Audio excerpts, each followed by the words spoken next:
এই জামাই ষষ্ঠীতে কাতলা মাছের এই রেসিপিটা আপনাকে ট্রাই করতেই হয়।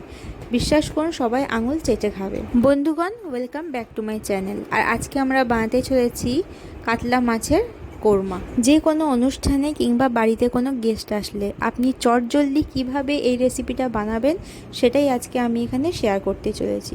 তো একদম দেরি না করে স্টার্ট করছি আজকে রেসিপি।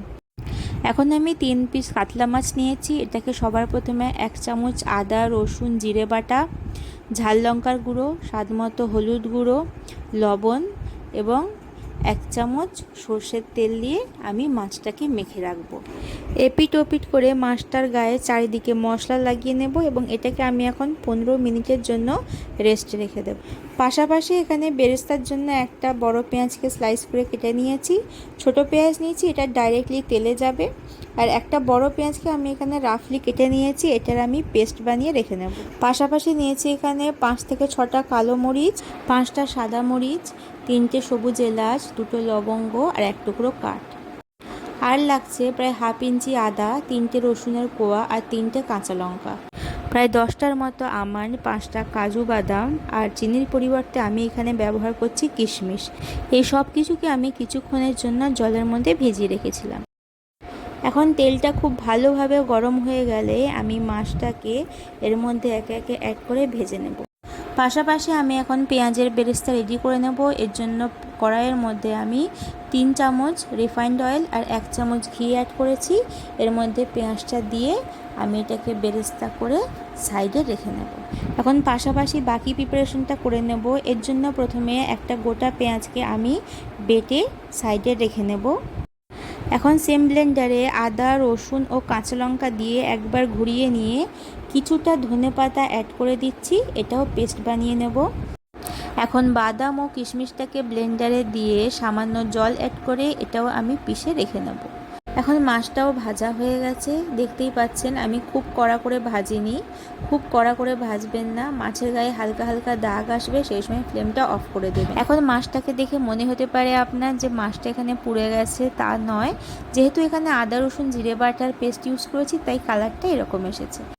এখন যে তেলটা আমরা পেঁয়াজটাকে বেরেস্তা করেছি সেই তেলই আমি রান্নার জন্য ইউজ করছি। তেলটা গরম হলে এর মধ্যে আমি এখন সবার প্রথমে দিয়ে দিচ্ছি খাড়া মশলা আর তেজপাতা। 5 থেকে 10 সেকেন্ড নাড়িয়ে চাড়িয়ে আমি এখানে কুচি করে রাখা পেঁয়াজ দিয়ে দেবো। পেঁয়াজটাকে একটু লাল লাল করে ভেজে নেবেন, এতে গ্রেভি কালারটা খুব সুন্দর আসবে। এই সময়ে অ্যাড করে দেবেন বেটে রাখা পেঁয়াজ এবং এটাকে ততক্ষণ ভেজে নেবেন যতক্ষণ না পেঁয়াজের কাঁচা গন্ধটা চলে যায়। বেশ কিছুক্ষণ সময় ধরে এটা ভেজে নেবেন। তারপরে দিয়ে দেবেন আদা রসুন কাঁচা লঙ্কা আর ধনেপাতা রেডি করে রাখা পেস্টটা। তেজপাতার ফ্লেভারটা মশলার মধ্যে এসে গেছে, তা আমি এই সময় এটাকে সাইডে আলাদা করে রেখে দিচ্ছি।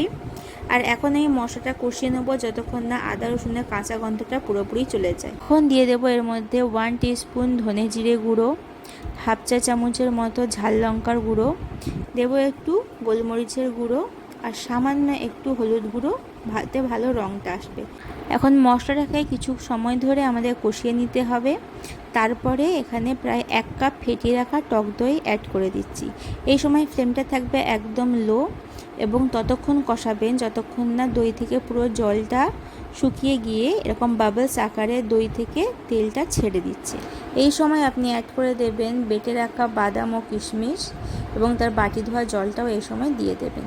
যেহেতু বাদাম আছে তাই এখানে আপনি কন্টিনিউয়াসলি নাড়াতে হবে, না হলে এটা পাত্রের তলায় বসে যেতে পারে। এখন স্বাদ মতো লবণ দিয়ে মশলাটাকে কিছুক্ষণ আমরা কষিয়ে নেব। এখন আমি গ্রেভির জন্য প্রায় 1 কাপ মতো জল অ্যাড করেছি। আর আপনি গ্রেভিটাকে আরেকটু রিচ বানাতে চাইলে এখানে আপনি জলের পরিবর্তে দুধও অ্যাড করতে পারেন। এখন গ্রেভিটা একবার ফুটে উঠলে ভেজে রাখা মাছগুলো একে একে অ্যাড করে দেব। এই সময় আমি এটাকে ঢাকা দিয়ে 2 মিনিটের জন্য হাই ফ্লেমে গ্রেভিটাকে ফুটতে দেব। 2 মিনিট পরে ঢাকাটা খুলবো এবং এটাকে হালকা হাতে একবার নাড়িয়ে নেব। খুব সাবধানে, এই সময় মাছগুলো ভেঙে যেতে পারে। ফাইনালি উপর দিয়ে বেরেস্তা করা পেঁয়াজ আর 3টে কাঁচা লঙ্কা এবং সামান্য একটু গরম মশলা ছড়িয়ে দেব। একবার হালকা হাতে জাস্ট মিক্স করে নিন আর তারপর এটাকে আবার আমি ঢাকা দিয়ে দমে দেব। এখন আমি এটাকে লো ফ্লেমে 7 থেকে 8 মিনিট ফুটতে দেব। ব্যাস তারপর ঢাকা খুললেই রেডি হয়ে যাবে গরম গরম ভাতের সঙ্গে সার্ভ করার জন্য এই কাতলা মাছের কোরমা। বন্ধুগণ, ভিডিওটা এতক্ষণ দেখে থাকলে আর ভালো লেগে থাকলে সবার সঙ্গে শেয়ার করে দিন, চ্যানেলটা সাবস্ক্রাইব করে দিন। দেখা হচ্ছে নেক্সট ভিডিওতে।